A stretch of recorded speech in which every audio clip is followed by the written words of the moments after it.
Welcome to the Shout Out with Sage show. Shout Out with Sage. Shout me out. And that's all I gotta say. So shout out and let's go. Hello, everyone. Welcome to Shout Out with Sage. I am Sage Stevens, the host on Streaminn HUBB Radio.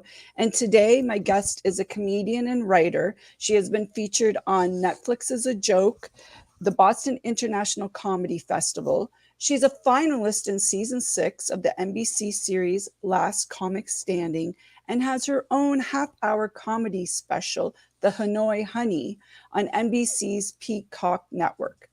As a writer, she is featured in dozens of comedy books like The Complete Idiot's Guide to Jokes and The Comedy Thesaurus and many others. And today I would like to welcome to Shout Out with Sage, Rosie Tran. Hey, Rosie, how are you? Hey, Sage. Thanks for having me. You look fabulous. Oh, why, thank you. I tried. I'm feeling like mermaid vibes. Okay, well, that's good, I guess. I was by the pool on the weekend, so maybe that's where I'm channeling it from. So, well, tell me, how did you start in comedy? I actually started, I was very, very shy, Sage, believe it or not. And I was dating a guy who wanted to be a stand-up comedian. And I started as a comedy writer for him. I would sit in the back of the comedy club kind of scowling. And whenever he did a joke that didn't work, we'd go home and I'd say, well, why don't you try the joke like this, babe? Or why don't you try the joke like that? And every single time he did it the way I told him, he'd get a laugh. So that was my toe into the performance bug. And then after we broke up, I kind of missed sitting in the back of comedy clubs. So I was like, well, why don't I give it a try? So right. I did. And that's when I fell in love with performing. With the writing, was that something natural for you? Like, did people find you funny, when you were out and about, or like, where did you get that natural ability from? Yeah, so I think I had a natural ability to make people laugh. I was really shy growing up, and most comedians actually are, and a lot of performers are very shy. Beyonce says she's shy, and people are like, Beyonce. But when she goes on stage, she has the alternate personality, right? Her Sasha Fierce personality. So I think that when you're shy, you're very observant of the world around you. Mm-hmm. I'm also the daughter of immigrants, so I was an outsider. And I think that when you're an outsider, when you feel different, you kind of have to have a good sense of humor to make fun of being different. And so all of the things that happened to me growing up as a child that I saw as a negative actually was a positive to who I am now, because adversity creates creativity. And me and my sisters were always laughing. Me and my family were always laughing. My dad had a great sense of humor. So I think that's where it came from. And what type of adversity, that did you have to overcome? I think just being different, being the child of immigrants, growing up in Louisiana, which I grew up in New Orleans, which is a really diverse city. So I was really lucky with that. But, we were in the suburbs. I definitely did not feel part of the mainstream culture. And having parents that, didn't speak English very well and were outsiders. I think now with all the inclusion that's happening in Hollywood and internationally, it feels very natural. And it's kind of like, well, what do you mean being different? But back in the 80s and 90s, it was like I was not considered mainstream at all. I understand where you're coming from. So were you born here, though, in the U.S.? I was, yeah. I was born in New Orleans. Okay. My parents are immigrants, so I'm first generation. Okay. I just wanted to make sure that, just to understand, because it's definitely different if you had to learn English and overcome all that. But that's a totally different thing. What about, when did you start performing? I started performing in college, basically right out of high school. It was actually my high school sweetheart that wanted to be a comedian. So I got in really early. And I think actually I was really blessed because I did not know anything about stand-up comedy. And the reason I say that that's a blessing is because I noticed that when I started comedy, a lot of new comedians are very derivative. So if they watched, Robin Williams growing up, then their stand-up style is usually very similar to Robin Williams. Or if they, are a fan of Dane Cook, then their style is very similar to Dane Cook.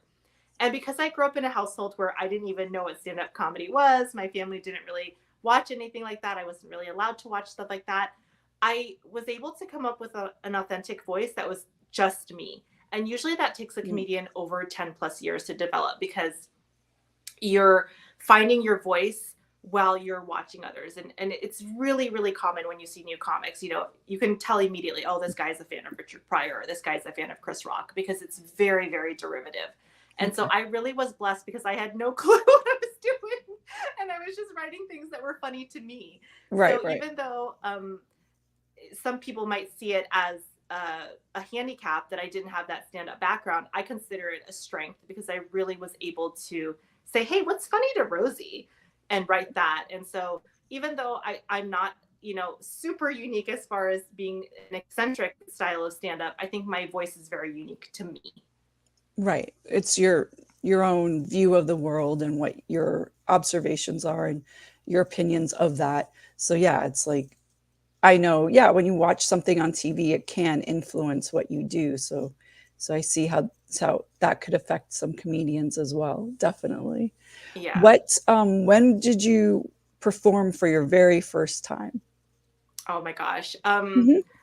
My very first performance was when I was a teenager, and it was actually, I was still with my boyfriend at the time, and he was like, well, why don't you try to do some stand-up, because you're always at my shows. And he kind of made fun of me. He's like, you're always scowling in the back and you're frowning and you just look so unhappy. And if you write some material for yourself, you'll have something to talk to the other comedians about. So it was more of him just trying to encourage me to be more social, because I was very antisocial. Like I said, I was very shy. And so I started thinking in my mind, well, what would I talk about if I was a comedian? So I started coming up with a few minutes.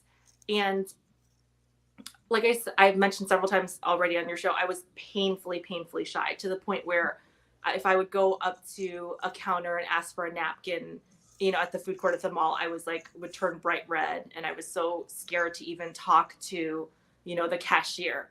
But for some reason, when I performed on stage, and I've heard a lot of performers that are shy say this, I felt completely comfortable. I felt completely authentic. And so there was something about stepping on that stage that put me in an alternate space. And I've heard that a lot from actors that, you know, do live theater. Like, oh, once I got on stage and started singing, or once I got on stage and started performing, I felt like I was a different person. And that's what happened for me. The second I stepped on stage, even though it was just an open mic comedy night and it wasn't the most supportive environment, I immediately felt at ease. And a couple of the jokes that I had written worked. You know, some of them didn't. Usually you're not funny right away. But a couple of the jokes that I wrote kind of worked and got a laugh. And I was like, I think this is actually what I was meant to do. Right. Did you have to work on your timing, like, you know, and how to land jokes, or did you take classes in that? Yeah, so everyone has to, I think, work on their timing. I did have to, but I did have a natural rhythm. And I think it came from inadvertently watching a lot of comedy movies growing up. So me and my sister were huge fans of comedy film, not stand-up, but just comedy films, which is comedy writing. And we would watch everything, you know, from Beavis and Butthead to SNL. And so I did, I think, have some sort of innate timing subconsciously in the back of my mind. But of course, yeah, I had to work on it, and I still work on it. And, you know, there's a documentary with Jerry Seinfeld called Comedian, where he's coming back to stand up after Seinfeld show is, you know, retired, and he's working on his timing. So I think it's just something that constantly needs to be worked on, because sometimes something's a funny idea, but the way you say it matters. So you have to say it in front of an audience. Right. Also, many times. yeah. Also, does the energy of the audience play into that?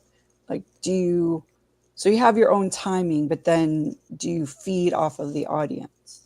You do. And so so whenever I have a bad show, I actually get really upset, not because I had a bad show, because I've been doing it so long now, I don't care, but because I'm doing stand-up now for me. I've done it so many years, I don't really need validation. I do it for me. And so if the audience is a little off, like they're not paying attention, or they're on their phones or whatever, or it's not a good crowd, it actually does mess with your timing. And so comedy is one of the only art forms where you are practicing in real time and failing in front of people. Singing, you can sing, you know, and practice many times privately.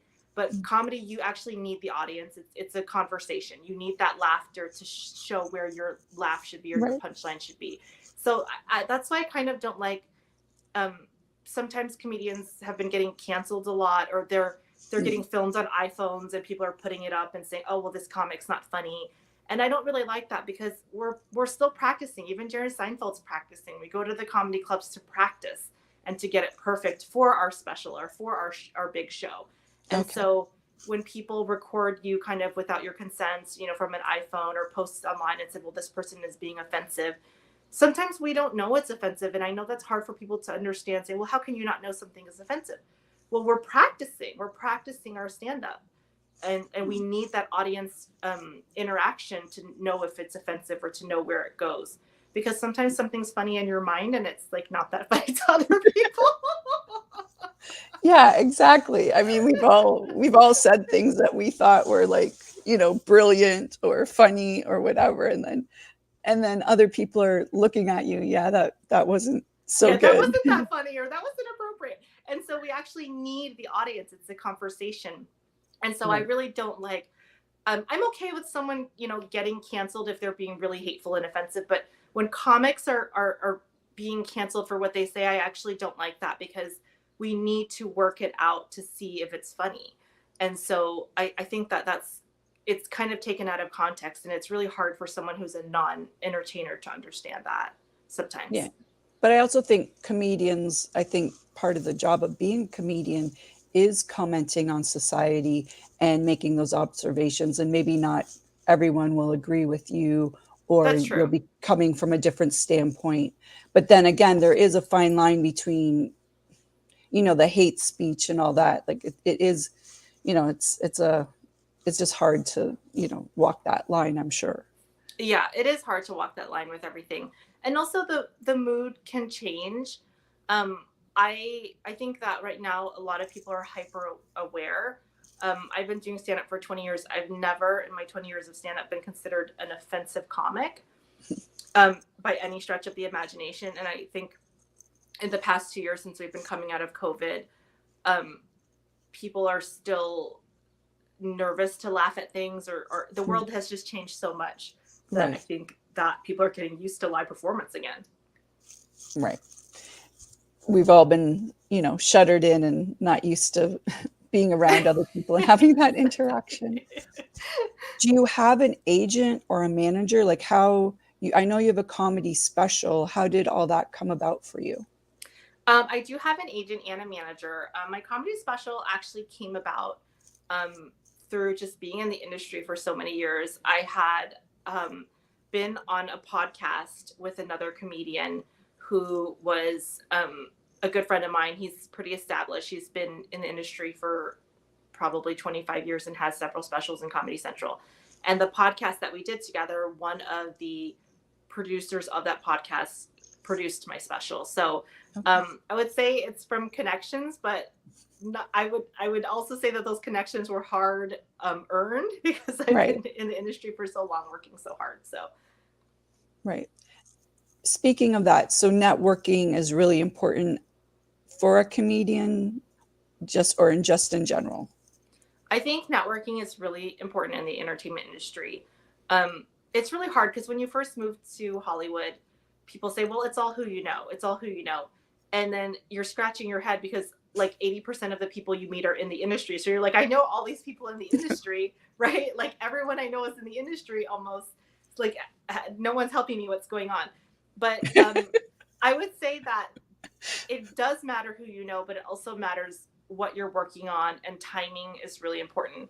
I've gotten acting gigs and movies and other things because someone thought of me, but it's also availability. You know, I just produced a film. I think you and I talked about that when we met, and we had some actors fall out, and literally people got cast because they fit the description and they were available the next day.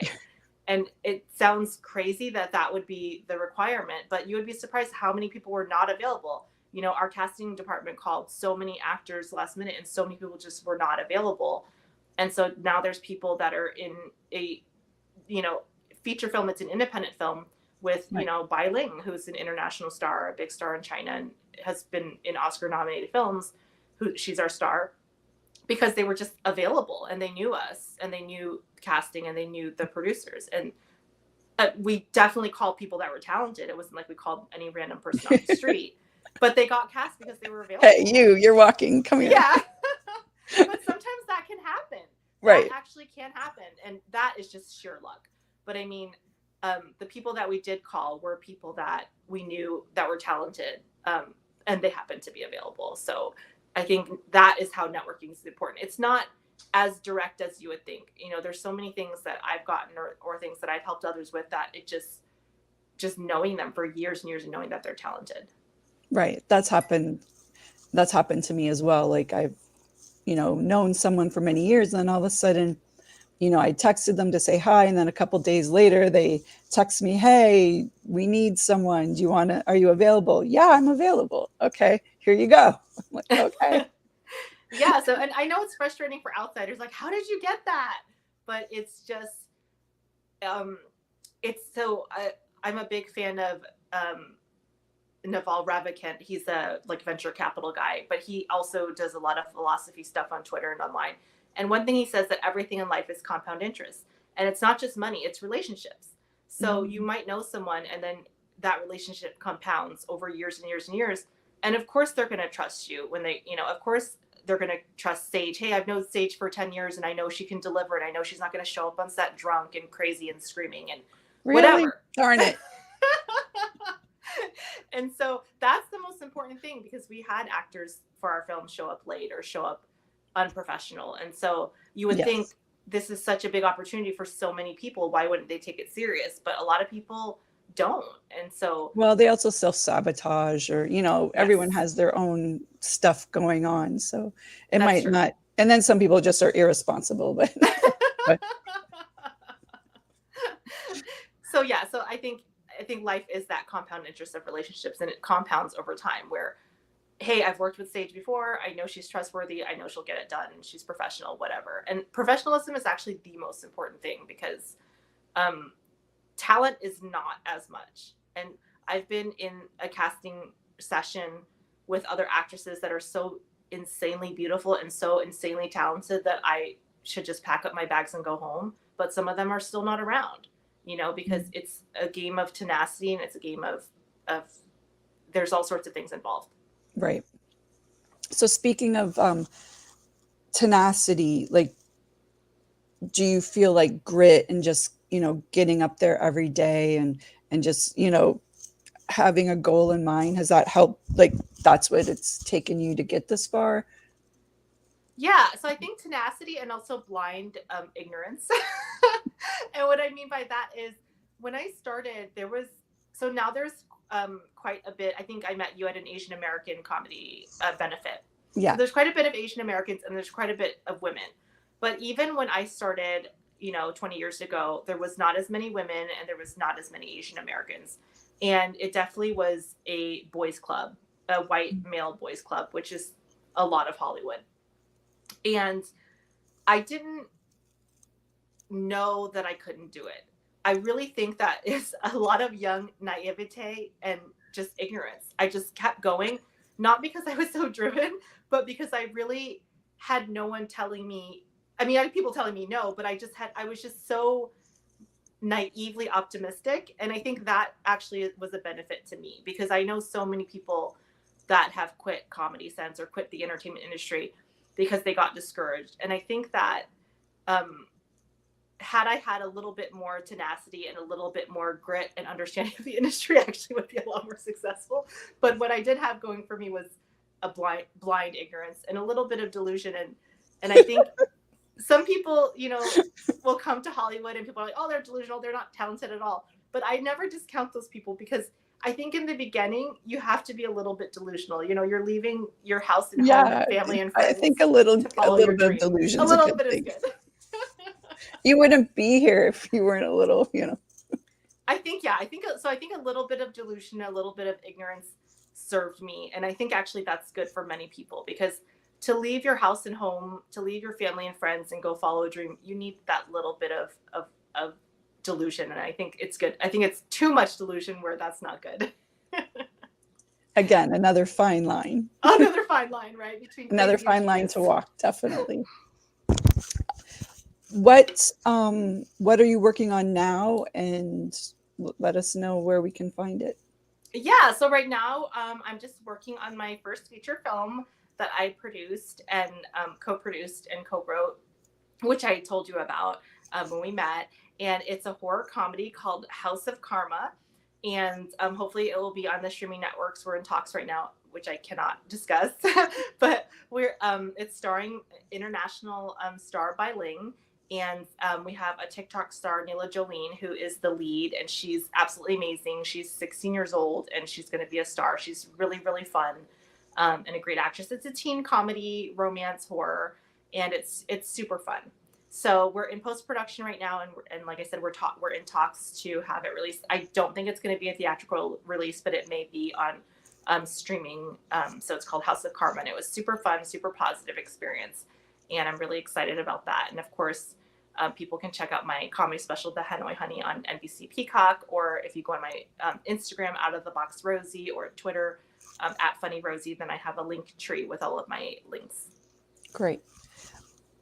Let's go back to the movie. So who wrote the movie? So the movie was co-written by myself and my director, Rebecca Cochin, and Dante Riscielli, and my husband, Andrew, who is also my producing partner. We all wrote it together. We came up with the idea, and it's just a really fun movie, horror comedy. How is writing with a team like that? Like, usually most people I usually like just huddle over in a corner somewhere by myself. But what's it like writing with a group of people? It was really fun. It was my first time doing something like that. Actually, my second time. And it was really collaborative. We even had a read through, and we had some actors that some of them ended up being cast as leads in the movie, and some of them just were read through actors and run through actors, and we did the run through and read it out loud to see if the jokes worked, and then we punched up and took suggestions from all the actors. Hey, what do you feel about this? What do you feel about that? So it was really collaborative, and I think that was one of the best parts about it. I normally actually don't like collaborating with people. I was the kid in school that when we had a group project, I would be like, can I work by myself?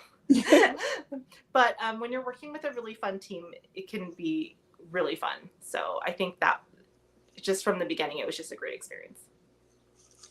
When it comes to casting, was it really important for people to be comedians or actors, or at least just be funny? Like, can actors learn to land the jokes? Like, can you guide them, or do they sort of need to have that sensibility to begin with?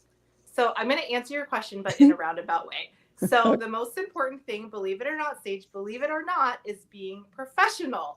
So we had so much casting where people would submit for the casting and they wouldn't submit the clip that we asked them to submit, or they wouldn't submit the correct. It was just really bizarre. Like, I had a girlfriend, I'm not going to name and embarrass her, but she submitted, she's a friend of mine, she's a comedian. I totally would have cast her in the project, but she didn't submit the sides. So she didn't read the sides, even though in the casting we said, submit a tape of you reading these sides.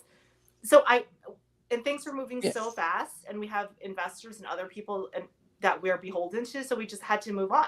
So here's someone who has a foot in the door. She's someone I personally know and like, and we would have cast her. We would have cast her for the part. All she had to do was read the lines, and she did not do that. So I was surprised by the level of unprofessionalism. Even though we put out a professional casting and breakdowns, even though we had people submitting through their agents and managers, I would say about 50% of our submissions were complete trash because people just did not do the very basic. So that was a shocker to me as a struggling actress in Hollywood and a comedian who has auditioned for many things. Your foot is in the door if you just do the basic job, which was insane.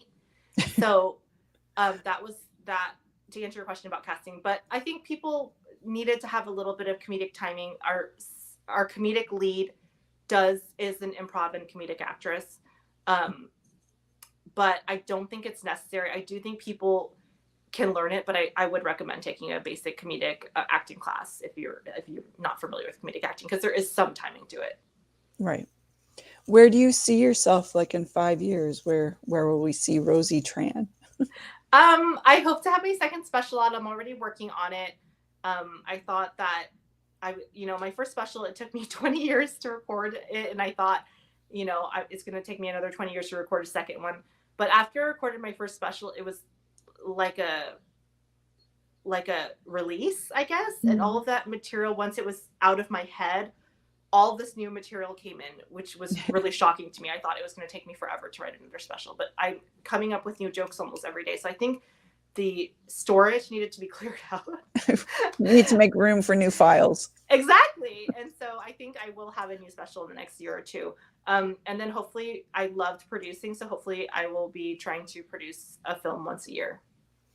What advice or tips would you give to someone starting out as a comic? I would say to take a comedy class. I know a lot of comedians are against comedy classes, but I would say do not be attached to that comedy class. So the issue with comedy classes is a lot of people take them and then they're stuck in the comedy class world forever. And that's just not like a viable way to become a professional comedian. So I think comedy classes are really good to step into the shallow end of the swimming pool, if that makes any sense, but you eventually have to go swim. So right. I would take a comedy class for sure, but then I would step away from that and just go to open mics and go and hang out at the Improv, hang out at the Comedy Store, sit in the back, watch professional comics, network, try to get professional shows booked. But I would for sure take a comedy class. I think it's a really, really great way to dip your toe into the pool. And I think the reason a lot of comedians are against comedy classes is because a lot of people that take them end up just using them as floaties and never going into the deep end. I see. They don't take that next step to actually get up on a stage at a comedy club, right? Correct. Or they'll end up in what I call open mic, purgatory, where they're just doing open mics all the time and that's all they're doing. You have to leave that circle and like I tell people, never say you're an aspiring comedian. You're a comedian. Never say you're an aspiring actress. You're an actress. Well, I haven't really done anything. Well, if you keep saying I'm aspiring, you'll never do something. So say I'm an actress, get in some student films, say you're a comedian, try to get some shows booked and move towards that goal every day, move towards that goal.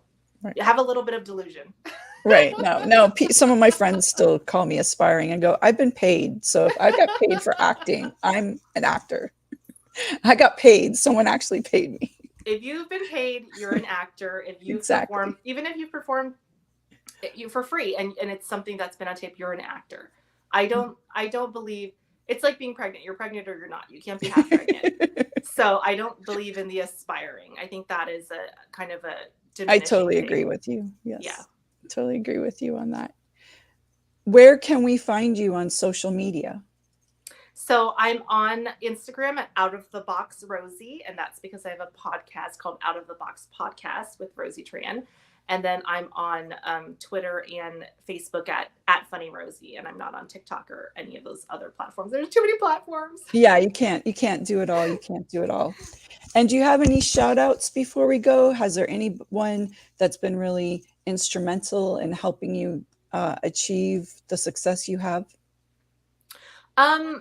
I would like to shout out to all of the amazing female stand-up comedians, Joan Rivers, Caroline Rhea, and all those women before me, Margaret Cho, Lisa Lampanelli, because as tough as I had it when I started on the scene 20 years ago, they started 30, 40 years ago, Joan Rivers, rest in peace, 50 years ago, when people didn't even want to hear women talking and they thought that it was disgusting and foul for women to tell a joke on stage. So them for sure. And then obviously my husband, who is my rock and my support and has supported me through my comedy career through many ups and downs.